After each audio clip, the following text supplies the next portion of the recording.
চীন একবার এমন এক বড় ভুল করেছিল যার ফল তারা কল্পনাও করতে পারেনি। ঘটনাটি হলো তারা সরাসরি কৈলাস পর্বতের দিকে একটি হেলিকপ্টার পাঠিয়ে দেয়। কৈলাস পর্বত হিন্দু ধর্মের দিক থেকে অত্যন্ত পবিত্র স্থান, তবে শুধু ধর্মীয় কারণেই নয়, এর ভেতরে এমন কিছু অজানা রহস্য এবং লুকানো জগৎ রয়েছে যা জানার জন্য বিশ্বের প্রায় প্রতিটি বিজ্ঞানী হুমড়ি খেয়ে পড়ে। কৈলাস পর্বত তিব্বতের ভেতরে অবস্থিত, আর তিব্বতের নিয়ন্ত্রণ চীনের হাতেই। সেই কারণেই পরোক্ষভাবে চীন নিজেদের অধিকার দাবি করে আসছে এই পর্বতের উপর। বহুবার তারা এখানকার চূড়ায় ওঠার চেষ্টা করেছে, এমনকি বেশ কয়েকবার বিজ্ঞানীদের দলও পাঠিয়েছে। কিন্তু আশ্চর্যের বিষয় হলো, যখন তারা কৈলাসের উপর অনুসন্ধান চালানোর চেষ্টা করেছে, তখনই তারা এমন কিছু সংকেত পেয়েছে যা তাদেরকে অবাক করে দেয়। 1990 থেকে 1996 সালের মধ্যে চীন কৈলাসে ওঠার চেষ্টা করেছিল, কিন্তু সেই প্রচেষ্টা এতটাই ভয়ঙ্কর পরিণতি ডেকে আনে যে শেষে তারা হাল ছেড়ে দিতে বাধ্য হয় এবং অভিযান বন্ধ করতে হয়। তাই 2001 সালের পর থেকে চীন আনুষ্ঠানিকভাবে কৈলাস পর্বতে ওঠা চিরতরে নিষিদ্ধ করে দেয়। তাহলে প্রশ্ন ওঠে, কৈলাস পর্বতে চীন কি এমন খুঁজে পেয়েছিল যে এত বড় একটি সিদ্ধান্ত নিতে হলো? তারা যখন হেলিকপ্টার নিয়ে ওই পর্বতের চূড়ায় উঠে, তখন আসলেই তারা কি দেখতে পেয়েছিল? আজকের এই ভিডিওটি অনেক ইন্টারেস্টিং হতে চলেছে, তাই ভিডিওটি সম্পূর্ণ দেখার অনুরোধ রইল। আর নতুন বন্ধুরা অবশ্যই পাশে থাকা সাবস্ক্রাইব লেখাটি প্রেস করে বেল আইকনের অল অপশন সিলেক্ট করুন। চীনা সরকার একসময় 17 জন বিজ্ঞানীকে কৈলাস পর্বতে পাঠিয়েছিলেন অনুসন্ধানে। এই দলে কিছু চীনা বিজ্ঞানী এবং কিছু জাপানি বিজ্ঞানী ছিলেন, তবে তামাম দুনিয়ার কেউ জানতেই পারেনি তাদের সাথে আসলে কি ঘটেছিল। তারা সেখানে গিয়েছিল এবং একটি নির্দিষ্ট তারিখে ঠিক করেছিল যে ওই তারিখে তারা ফিরে আসবে, কিন্তু তারা আর কখনো ফিরে আসেনি। এরপর কিছু উদ্ধারকারী দল পাঠানো হয়েছিল তাদের দেখতে যে তারা জীবিত আছে কিনা, কিন্তু সেখানে গিয়ে দেখে যে তাদের একজনও বেঁচে নেই। লোকেরা বিশ্বাস করতে শুরু করে যে তারা হয়তো দুর্বল ও ভয়ানক আবহাওয়ার কারণে মারা যেতে পারে, কিন্তু আসল কারণ আজও অজানা। কারণ তাদের মধ্যে একজনও জীবিত ছিল না, এমনকি তাদের ক্যামেরাগুলিও কাজ করছিল না এবং সম্পূর্ণভাবে বন্ধ ছিল। এই ঘটনার পর চীনা সরকারের কৌতূহল আরও বাড়ে, কারণ তারা জানতে চাইছিল যে কৈলাস পর্বতের উপরে কি এমন আছে যা এত পবিত্র এবং এত শক্তিশালী। কৈলাসকে বলা হয় বিশ্বের সবচেয়ে দুর্গম পর্বতশ্রেণী, যার কারণে এই জায়গাটি আরোহণের জন্য অত্যন্ত কঠিন জায়গা। আজ পর্যন্ত তিব্বতে অবস্থিত কৈলাস পর্বতে কেউই আরোহণ করতে পারেনি। বহু পর্বতারোহী চেষ্টা করেছে এই জায়গায় উঠতে, কিন্তু তারা সফল হয়নি। একজন রুশ পর্বতারোহী সের্গে সিস্টিকভ কৈলাস পর্বতের খুব কাছ পর্যন্ত পৌঁছাতে পেরেছিলেন। তিনি এক সাক্ষাৎকারে বলেছিলেন, যেই আমি এই পর্বতের কাছে পৌঁছেছিলাম, আমার হৃদস্পন্দন খুব দ্রুত বেড়ে গিয়েছিল। সেই সময় আমি নিজেকে খুব দুর্বল অনুভব করছিলাম। তখনই আমি ফিরে আসার সিদ্ধান্ত নেই। তিনি বলেন, নিচে নামতে শুরু করার পর ধীরে ধীরে তার শরীরের অবস্থা ভালো হতে থাকে। একই রকম অভিজ্ঞতা শেয়ার করেছিলেন আরও একজন পর্বতারোহী, কর্নেল আরসি উইলসন। তার মতে তিনি কৈলাসের কাছে পৌঁছাতেই হঠাৎ প্রবল তুষারপাত শুরু হয়, যা তার পথ বন্ধ করে দেয় এবং তাকে সামনে এগোতে দেয়নি। তবে কৈলাস পর্বতের চূড়ায় আসলে কি লুকিয়ে আছে, এই নিয়ে বহু জল্পনা কল্পনা রয়েছে। হিন্দু ধর্মের অনুসারীরা মনে করেন কৈলাস পর্বতে শিবের আবাসস্থল।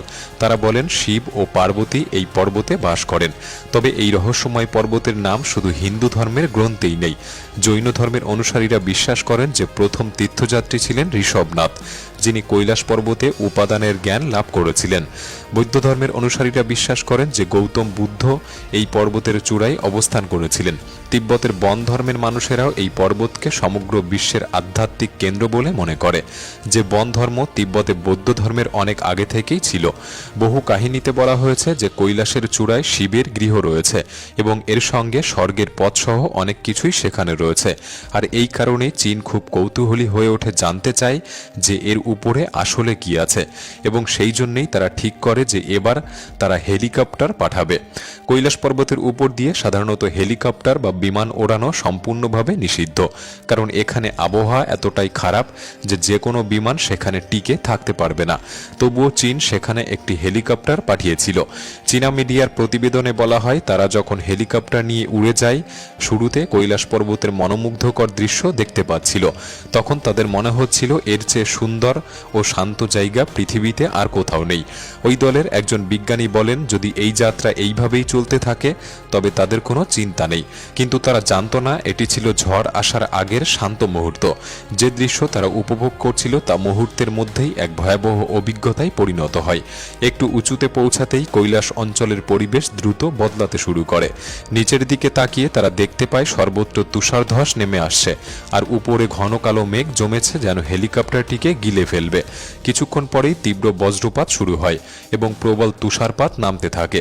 এত উঁচু জায়গায় অক্সিজেনের মাত্রা খুব কম, ফলে হেলিকপ্টারের ইঞ্জিন ঠিকভাবে কাজ করছিল না। বাতাসের চাপ এত বেশি ছিল যে হেলিকপ্টার নিয়ন্ত্রণ করাই কঠিন হয়ে পড়ে।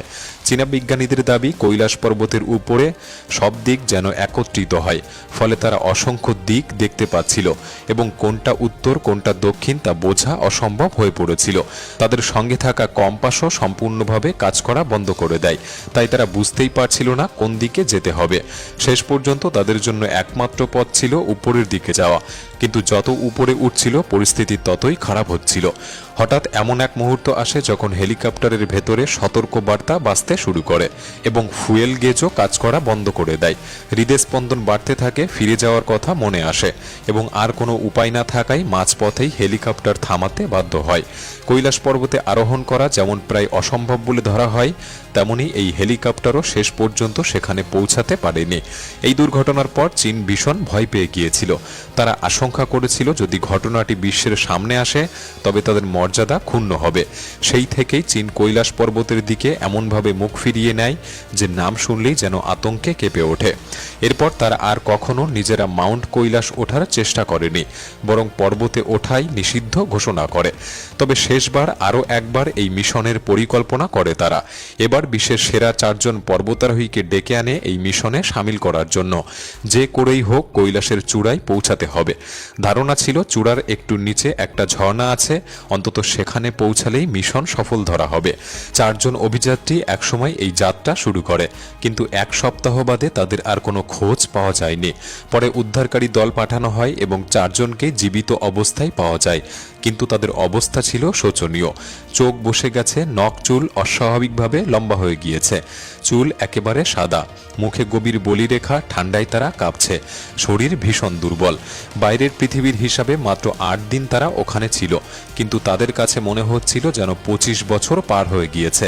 তাদের দ্রুত হাসপাতালে নেওয়া হয়, কিন্তু সুস্থ হওয়ার আগেই 4 জনই মারা যায়। বিশ্বাস করা হয় মাউন্ট কৈলাস মানুষের বয়স বাড়ার গতিকে অস্বাভাবিকভাবে বাড়িয়ে দেয়। সাধারণত আমাদের নখ চুল বাড়তে 2 সপ্তাহ সময় লাগে, কিন্তু ধারণা করা হয় কৈলাসে তা ঘটে 1 থেকে 2 দিনের মধ্যে। যদি এটা টাইম ট্রাভেল না হয় তবে আর কি হতে পারে?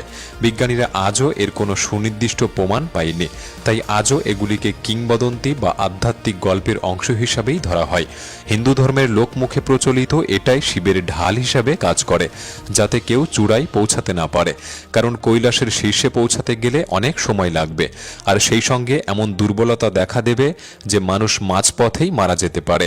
বলা হয় চড়াইয়ের এক পর্যায়ে পৌঁছলে এমন তীব্র ঠান্ডা পড়ে, এমন অস্থিরতা আসে যে মনে হয় কেউ যেন বারবার বলছে ফিরে যাও।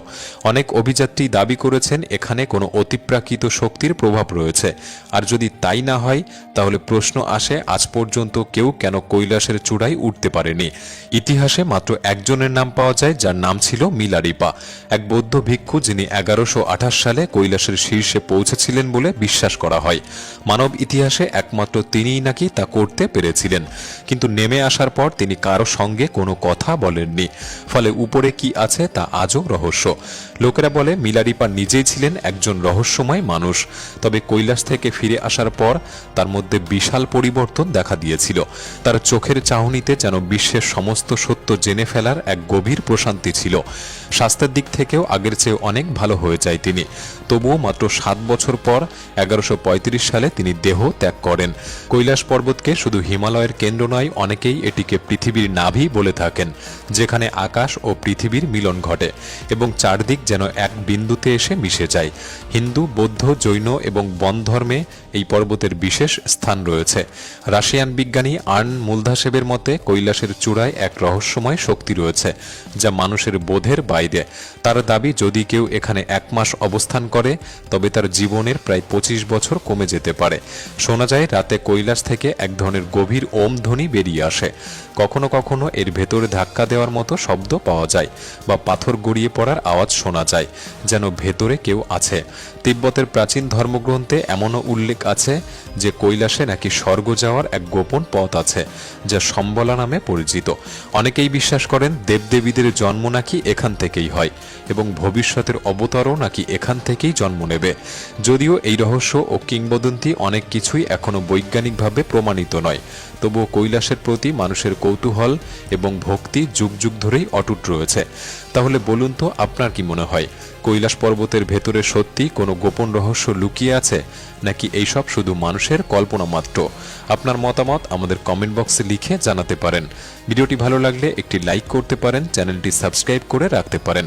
তাহলে দেখা হচ্ছে পরবর্তী নতুন একটি এপিসোডে। ধন্যবাদ।